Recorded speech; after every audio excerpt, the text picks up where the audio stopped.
بحر الانوار میں مروی ہے کہ ایک یہودی نے حضرت علی علیہ السلام سے پوچھا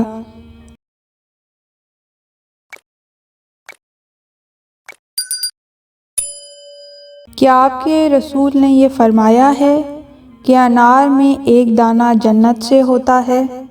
امام نے فرمایا ہاں، میں نے حضور صلی اللہ علیہ وآلہ وسلم سے سنا ہے۔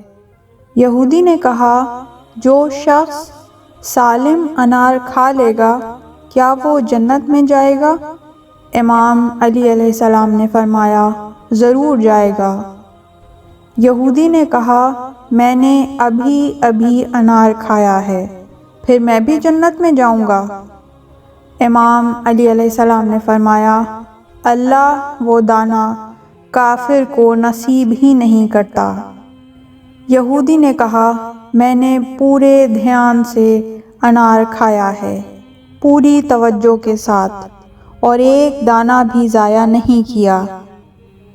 یہ کہتے ہوئے اس نے داڑھی کو کھجایا اور اس کی داڑھی سے اسی وقت انار کا ایک دانہ نیچے گرا جو اس کی داڑھی میں اٹکا ہوا تھا۔ امام علی علیہ السلام نے وہ دانہ اٹھا کر قمبر کو دیا کہ جا کر اسے پاک کر کے لے آئے، پھر خود کھا کر فرمایا کہ اللہ کی حمد ہے کہ اس نے کافر سے یہ دانہ بچا لیا۔ اللہم صلی علی محمد وآل محمد۔ پروردگار رحمتیں نازل فرما محمد اور ان کی پاک آل پر۔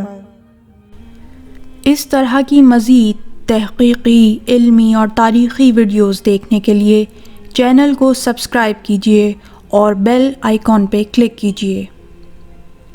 ویڈیو کو لائک کریں اور کامنٹس کے ذریعے بتائیے کہ آپ کو ویڈیو کیسی لگی۔